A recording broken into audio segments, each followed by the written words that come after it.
Imagine being 17, thrown into a pit by your own brothers, sold like livestock, then falsely accused and forgotten in an Egyptian prison for years. That's Joseph's story. And here's what's remarkable. Not what happened to him, but what didn't happen inside him. The wound didn't fester into bitterness.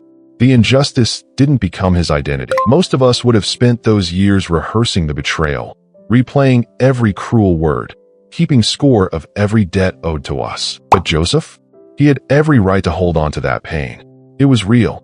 It was undeserved. Yet somehow, in that darkness, he chose not to let the weight of what was done to him become the weight he carried forever. After years of silence, the prison door swings open, not for an apology, not for justice, but because a king needs a dream interpreted. Standing before Pharaoh, Joseph could have seized the moment to finally tell his story, to demand someone acknowledge how unfairly he'd been treated. Instead, he says something that changes everything.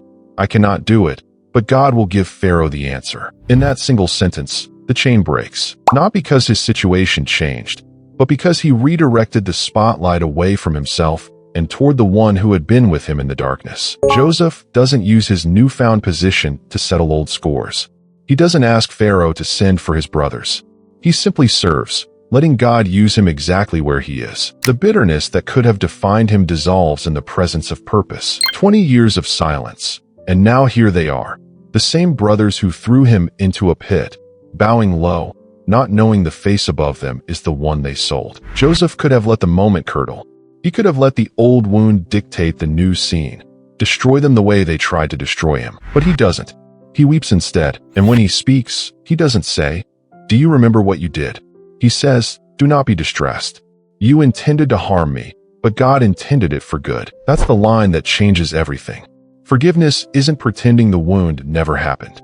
It's handing the broken pieces to God and trusting Him to make something whole. In that release, Joseph finds what he'd been searching for across 2 decades of prison and pain.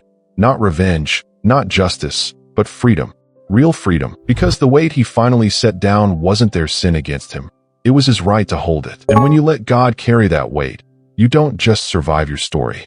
You get to see how He redeems it.